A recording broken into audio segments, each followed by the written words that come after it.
Saudara-saudariku yang terkasih, apakah Anda pernah mendengar bahwa dalam hukum gereja ada juga hukum pidana? Ada aturan-aturannya di dalam kitab hukum kanonik. Ada kanon atau pasal-pasalnya.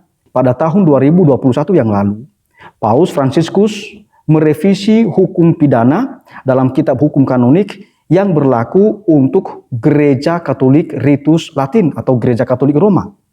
Ada 89 kanon yang direvisi oleh Bapak Paus. Dan pada tanggal 20 Maret 2023, Bapak Paus Fransiskus merevisi kitab hukum kanonik Gereja-Gereja Katolik Timur berkaitan dengan hukum pidana. Ada 23 kanon yang direvisi oleh Bapak Paus Fransiskus.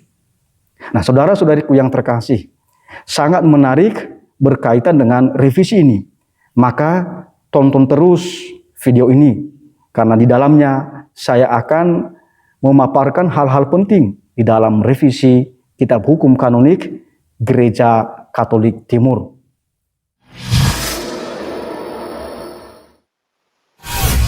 Saudara-saudariku yang terkasih, salah satu poin penting dalam revisi kitab hukum kanonik Gereja-Gereja Katolik Timur adalah perhatian gereja agar pelecehan seksual yang terjadi dalam gereja ditangani dengan keadilan kanonik, perbaikan pelaku, dan pemulihan skandal. Para korban dan keluarganya mesti diperlakukan dengan adil, bertanggung jawab, dan ramah. Dan pelaku tidak boleh dibiarkan untuk tidak bertanggung jawab. Pelaku mesti mempertanggungjawabkan apa yang sudah dia lakukan, pelanggaran yang sudah dia lakukan. Dalam surat apostolik baru yang dikeluarkan dalam bentuk motu proprio, Paus Fransiskus telah merevisi hukum pidana yang berlaku bagi gereja-gereja Katolik Timur. Bapak Paus menyelaraskan beberapa aspek disiplin Katolik Timur dengan disiplin yang ada di dalam hukum kanonik Gereja Latin atau yang berlaku di Gereja Katolik Roma, sembari mempertahankan ciri khas hukum kanonik gereja-gereja Katolik Timur.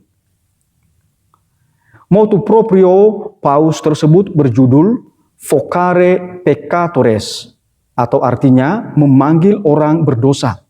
Judul ini merujuk pada Injil Lukas bab 5 ayat 31 sampai 32, di mana Yesus bersabda, "Bukan orang sehat yang memerlukan tabib, tetapi orang sakit.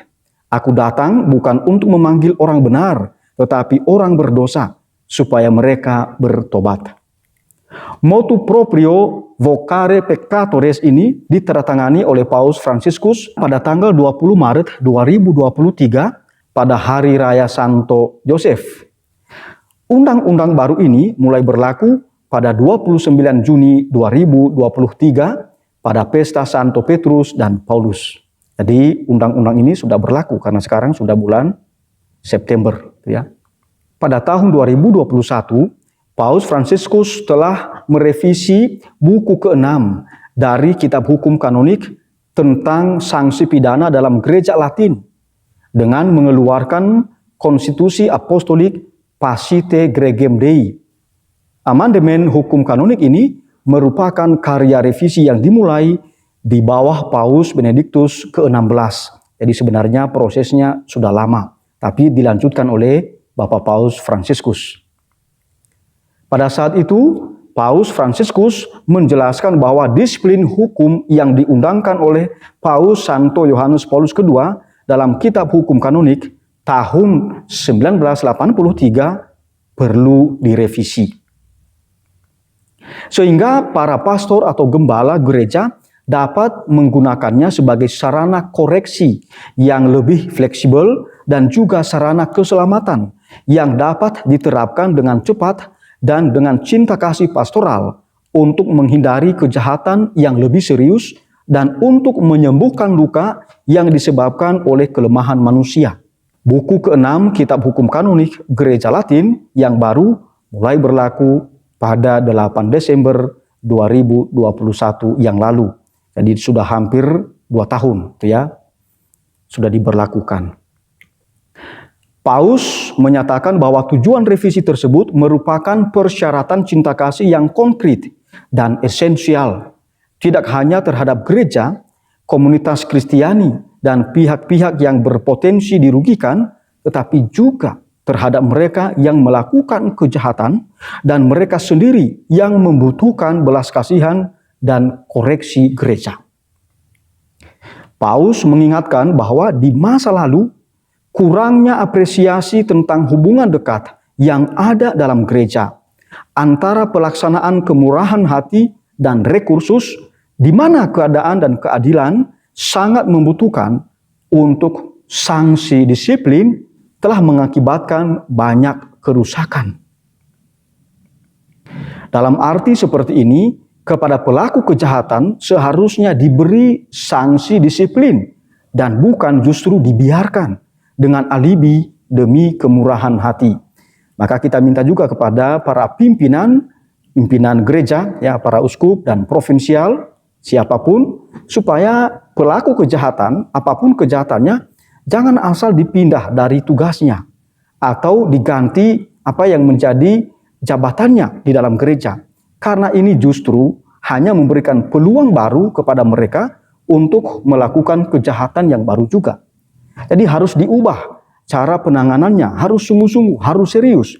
Karena gereja universal yang diwakili oleh Bapak Paus sudah sangat memberikan perhatian dan keprihatinan agar kejahatan di dalam gereja, baik kejahatan seksual maupun kejahatan-kejahatan yang lainnya, harus ditangani dengan serius dan penuh belas kasihan, keadilan kanonik. Dalam surat apostolik Vocare Peccatoris ini, Paulus menyatakan dengan jelas bahwa tujuan hukuman adalah pemulihan keadilan, perbaikan pelaku, dan pemulihan pelanggaran dan kerusakan. Oleh karena itu, para gembala menunjukkan perhatian mereka ketika mereka berusaha untuk memperbaiki pelaku umat Kristiani yang berbuat salah. Jadi harus sungguh-sungguh ditangani dengan serius, dengan bijaksana, dan tentu saja dengan keadilan pastoral. Sebenarnya apa yang ditegaskan Bapak Paus dalam surat apostolik Vocare Peccatoris ini sudah ditegaskan juga dalam kitab hukum kanonik, Kanon 1311, paragraf kedua, yang merupakan revisi pada tahun 2021. Berarti ini kitab hukum kanonik yang berlaku untuk gereja Katolik Latin atau Ritus Latin. Mari kita dengarkan isi kanon 1311 paragraf kedua dari kitab hukum kanonik gereja Latin sebagai berikut.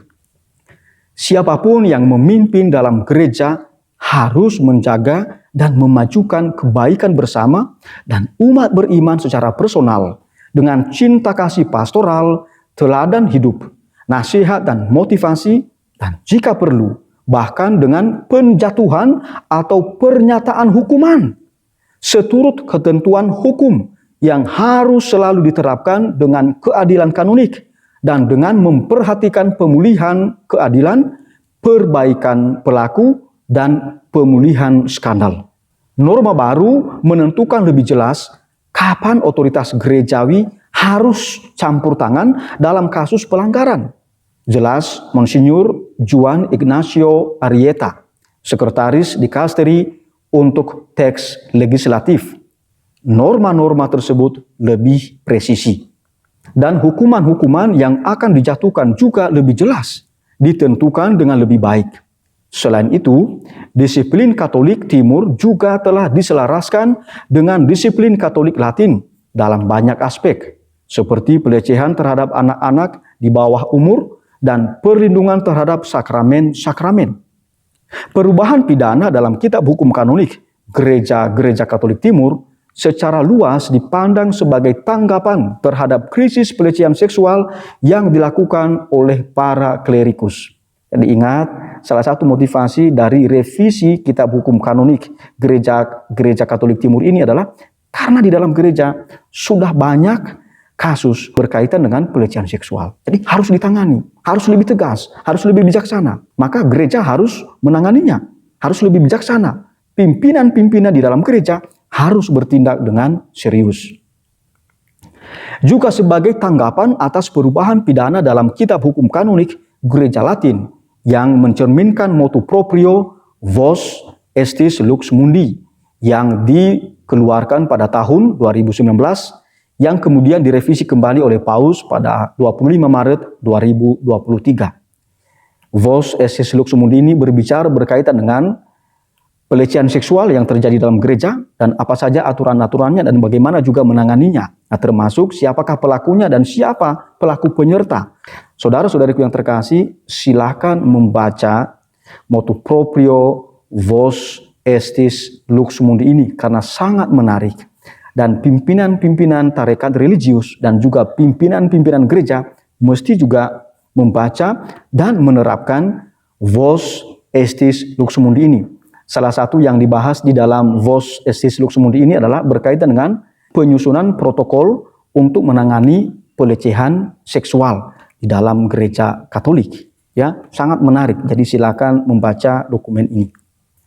Dalam perubahan kitab hukum kanonik gereja-gereja Katolik Timur, Bapak Paus Fransiskus menambahkan norma-norma baru yang mensyaratkan hukuman kanonik bagi para klerikus yang melakukan pelanggaran terhadap selibat, serta ketentuan baru untuk hukuman kepemilikan dan penyebaran pornografi anak yang sudah ada dalam revisi kitab hukum gereja Latin, secara khusus di dalam kanon 1398 kitab hukum kanonik untuk gereja Katolik Ritus Latin. Dalam artikel 16 dari motu proprio vocare peccatores sangat tegas dikatakan bahwa seorang klerikus harus dihukum dengan pencabutan jabatan dan dengan hukuman lain yang adil, tak terkecuali pemecatan dari status klerikal jika pelanggaran yang ia lakukan menyangkut hal-hal berikut ini. Pertama, melakukan tindak pidana melawan perintah ke-6 Dekalog dengan anak-anak atau dengan orang yang secara terus-menerus tidak sempurna dalam menggunakan kemampuan akal budi, atau orang yang dalam hukum dinyatakan disamakan dengan anak-anak. Melawan perintah ke-6 Dekalog itu berkaitan dengan tindak pidana pelecehan seksual. Kedua, membujuk atau mengajak anak atau orang yang secara terus-menerus menggunakan akal budi secara tidak sempurna, atau orang yang dalam hukum dinyatakan membutuhkan perlindungan yang sama dengan anak-anak untuk menunjukkan pornografi atau untuk terlibat dalam pertunjukan hal-hal porno, baik secara sungguh-sungguh maupun secara disimulasikan. Ketiga, secara tak bermoral memperoleh, menyimpan, menunjukkan, atau menyebarkan dalam cara apapun dan dengan sarana apapun gambar-gambar pornografis anak atau orang yang secara terus-menerus kurang dalam menggunakan kemampuan akal budinya. Artikel ke-16 dari surat apostolik dalam bentuk motu proprio vocare peccatores merupakan perubahan isi kanon 1453 dari kitab kanonik gereja-gereja Katolik Timur. Saudara-saudariku yang terkasih, demikian saja paparan saya berkaitan dengan revisi hukum pidana dalam kitab hukum kanonik gereja-gereja Katolik Timur. Tentu saja sebagai orang Katolik, kita seharusnya membaca dan memperhatikan aturan hukum yang berlaku di dalam gereja Katolik. Dan kita juga berjuang untuk berkontribusi agar aturan hukum itu bisa terlaksana dengan baik, benar, dan bijaksana, dan sekaligus tegas di dalam gereja Katolik. Tuhan memberkati. Amin.